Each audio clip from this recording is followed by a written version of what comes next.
कह रही है अभिषेक जी से, पहले वचन कौन लेती है? कन्या मनवाती है वर से। ये कह रही हैं आपने मेरे पिताजी ने आपको मेरा दान भी कर दिया, आपने भावर भी पाड़ ली, मेरी मांग भी भर दी और मंगलसूत्र भी पहरा दिया, पर मैं आपकी अर्धांगिनी जब तक नहीं होंगी जब तक इन मेरी बातों को आप मानेंगे। मतलब शपथ ग्रहण, मंत्री पद तभी मिलेगा जब आप मेरी बातों को मान लें। तो डोली जी अभिषेक जी से क्या कहती हैं? हे नाथ, मैं आज से आगे पर कब होगी जब आप मेरी बातों को मानेंगे? तो अभिषेक भाई कहते हैं भाई कौन सी बातों को मानना है आप बताइए मुझे। तो वो कहती है सदा ध्यान रखिए कि यज्ञ हवन करना है, मतलब आपको धर्म से जुड़े रहना है। यज्ञ का तात्पर्य होता है, यज्ञ का तात्पर्य हमारे जीवन में अपने मनोविचारों को उत्थान की ओर ले जाना है, जिससे कि हमें परमात्मा की प्राप्ति हो सके और ये मानव जो जीवन है ये हमारा सफल हो जाए। वो इसलिए ये कहना चाहती है क्योंकि इनको कहा जाता है धर्म पत्नी, और धर्म पत्नी ही पति को धर्म के मार्ग पर ले जाती है, इसलिए धर्म पत्नी इनसे कहा जाता है। फिर वो कहती है व्रत उपवास रखना, ऐसा ना हो 7 दिन चाउमीन खाओ, बर्गर खाओ, पिज्जा खाओ। एक दिन ऐसा भी रखना है 7 दिन में फलाहार खाओ। विज्ञान की दृष्टि से भी आप स्वस्थ रहोगे और धर्म नीति से भी आपका पुनर्जन्म होगा, इसलिए आपको व्रत और उपवास भी रखना है। आपको बाग बगीचे लगाना है, बाग बगीचे से तात्पर्य आपको प्रकृति से जुड़े रहना है। ऐसा कोई कार्य नहीं करना है जिससे कि प्रकृति में क्षति हो, और प्रकृति में क्षति होगी तो मानव जीवन में दुष्परिणाम देखने को मिलेंगे। इसलिए आपको बाग बगीचा भी लगाना है, प्रकृति से जुड़े रहना है। मेला बाजार जाना, तीर्थ जाना, परदेश में जाना। अभी तक क्या होता था, आप अकेले थे, गाड़ी उठा के दोस्तों के साथ निकल जाते थे। अब आप जहाँ भी जाएं तो मुझे लेकर के जाएं, अकेले नहीं जाना है। अब जहाँ भी जाना है तो धर्म पत्नी को लेकर के जाना है, क्योंकि तीर्थों का फल आपको तभी प्राप्त होगा जब धर्म पत्नी के साथ जाएं। भाई तीर्थों में पत्नी के ले जाने का तात्पर्य क्या है? ऐसा ना हो पतिदेव तीर्थ में जाएं और कोई स्त्री को देखे और मन बिगड़ जाए, और धर्म पत्नी पास रहेगी तो हिम्मत नहीं पड़ेगी पतिदेव की किसी को दूसरे को देखे, तो आपसे तीर्थों में पाप ना होगा, इसलिए उनको लेकर के जाए। तो परदेश में धर्म पत्नी को लेकर के जाना है। धन का इकट्ठा करें, मतलब धन का संग्रह करें। भाई गृहस्थ में प्रवेश करने के बाद धन की अति आवश्यकता होती है, ताकि घर की व्यवस्थाओं को हम सुचारू रूप से चला सके। इसलिए धन का संग्रह करें, व्यापार करें, नौकरी करें, जिस विधि आपकी मनोदशा के अनुसार जो आपकी आय के लिए जो मार्ग हो वो आप करें। गाय भैंस घोड़ा आदि पशुओं को खरीदना, इससे तात्पर्य घर की आवश्यक वस्तुओं को आपको लेकर के आना है, समय समय पर घर की आवश्यकताओं की पूर्ति करना है। और विशेष वचन इनका ये है कि मैं कहीं अन्य समाज में बैठी हूँ, यदि मुझसे कुछ अपराध बन जाए तो 4 लोगों में आपको मुझे डांटना नहीं है, मुझे फटकारना नहीं है, या मुझे वहाँ दंडित नहीं करना है, क्योंकि सबसे बड़ा दुख होता है समाज में अपमान होना।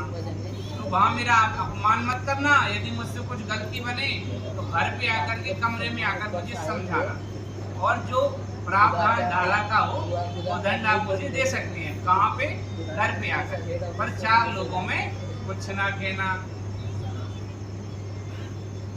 इन वचनों को अभिषेक भाई डोली की तरफ से मानते हो तो हाँ भर दें। ये तो बहुत जल्दी भर दिया। चलो भाई ताली बजाओ। अभिषेक भाई को सब स्वीकार है, स्वीकार इसलिए कर रहे हैं वचनों से बढ़कर उनके लिए डोली जी वो ये सब करेगी।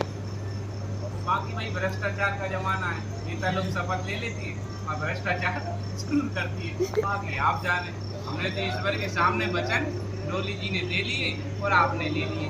अब अभिषेक भाई भी कह रहे हैं हम भी वचनों को मनवाएंगे, ऐसे हम आपको अपनी धर्म पत्नी नहीं मानेंगे।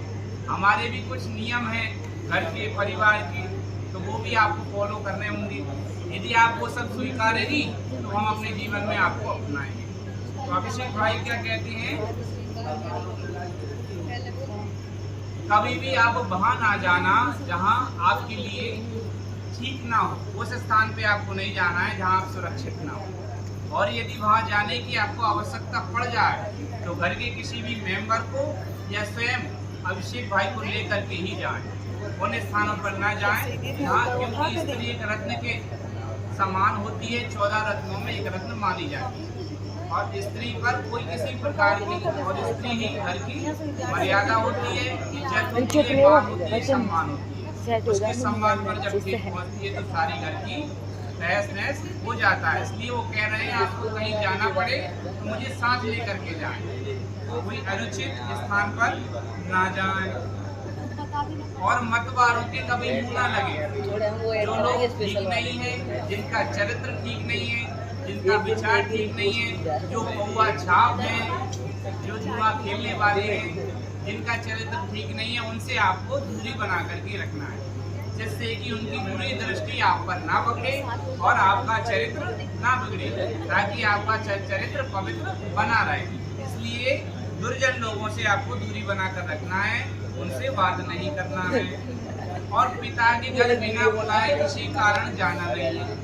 पता चले घर में कोई खटपट हुई, नंद से हुई या सास से हुई या ससुर से हुई या पतिदेव से ही हो गई, तो उठाए बैग चले गए। पहले तो लेवाने आती थी, वाहनों की सुविधा है, नारी शक्ति बड़ी स्ट्रॉन्ग हो गई है, तो बैग उठाए और चली जाती है। इसलिए आपको बिगर बुलावा जब तक मायके से नहीं आए तब तक आपको जाना नहीं है, और जाना ही पड़े तो अपने पति से आज्ञा लें, अपने ससुर साहब से आज्ञा लें, फिर आज्ञा लेने के बाद ही वहाँ से प्रस्थान करें। और हमारी आज्ञा के अनुसार ये होना चाहिए, अभिषेक भाई कह रहे हैं, इसका आपको विशेष ध्यान रखना है। और वृद्ध तथा महापुरुषों के सामने शरीर के अंगों को छुपा करके चलना है, मतलब मर्यादित वस्त्र पहनना है। नहीं तो आजकल के समय में ऐसे वस्त्र महिलाएं धारण करती हैं कि पुरुषों को अपनी नजर झुकाना पड़ता है। और यदि पुरुष कोई कह दे कि आपको ऐसे वस्त्र नहीं पहनना चाहिए तो वो कहती हैं हम वस्त्र नहीं सुधारेंगे, अपनी दृष्टि सुधार। तो ये नहीं होना चाहिए।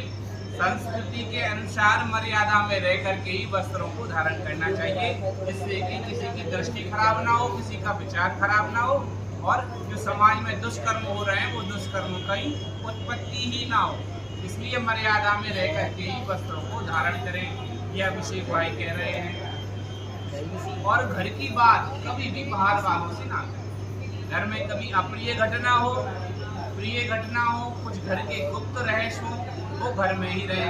नहीं क्या होता है, कभी कभी हम घर में कुछ घटना घटती है तो हम सहेली से कह देते हैं, वो कह देती है तेरी कसम मैं किसी से नहीं कहूँगी, तू मुझे सुना दे, और वो पूरी सुना दी जाती है। वो पड़ोसन के यहाँ जाती है कि अभिषेक भाई के घर ये हो गया, वो कहती है तू भी किसी से मत कहना, वो उसे भी झूठी कसम खिला देती है। और धीरे धीरे वो मीडिया सक्रिय हो जाती है नगर में और पता चल जाता है अभिषेक भाई के घर ये हो गया। और अब तो सोशल मीडिया का जमाना है, बहुत जल्दी सक्रिय हो जाती है। तो आपको विशेष ध्यान रखना है, क्योंकि इस घर में आप नए मेंबर हैं और जा रहे हैं, धीरे धीरे इनके घर के राज आपको पता चलेगा, क्योंकि 1 साल के बाद ही पता चलता है। पहले किसी को पता नहीं चलता कि हम कैसे हैं और आप कैसे हैं। धीरे धीरे जब जीवन व्यतीत होता है तो अच्छाइयाँ बुराइयाँ सब हमारे सामने आती हैं। फिर कहते हम जानत होते तो राम नहीं है। एक बार हमने श्रीमती जी से कहा तुम में बिल्कुल बुद्धि कम है। वो बोली हम में कम है इसलिए तो तुमसे शादी की है, ज्यादा होती तो क्यों करते। तो ये विनोद के लिए मैंने बोला ऐसा होता है पति पत्नी के जीवन में। तो रहस्य जो भी घर के रहे आपके ससुराल पक्ष के वो गुप्त रखना है, किसी को नहीं बताना, अपनी माता जी को भी नहीं बताना है। ससुराल की बात ससुराल में, मायके की बात मायके में, वहीं खत्म कर देनी है। और कभी भी अनुचित कारणों पे हंसना नहीं है। कोई कारण हो तो ही हंसना है। विशेष महिलाओं की आदत होती है करने की, हंसती रहती है। कोई कारण हो नहीं हो हंस रही है, देखो तो हंसना नहीं है, क्योंकि एक द्रौपदी के हंसने से महाभारत हो गई थी। भाई हंसने के कई मनगढ़ंत अर्थ लगाए जाते हैं, इसलिए कोई कारण हो तो आप हंसिए, जोर से हंसिए। और हंस ना पाए तो कपिल शर्मा शो खोलिए और टीवी के सामने बैठ के खूब हंसिए। तो इसलिए समय समय पर हंसें, अनुचित कारणों पे ना हंसें। कोई कारण हंसी का हो अवश्य, क्योंकि हंसने से स्वास्थ्य ठीक रहता है। तो इन वचनों को अभिषेक भाई कहते हैं, यदि आप जीवन पर्यंत मानेगी डोली जी, तो मैं आपको अपने बाम अंग में लेने के लिए तैयार हूँ। उन्होंने गलत नहीं मटका ही बोला था। जोर से इन सबको सुनाई दी। चलो भाई ताली बजा।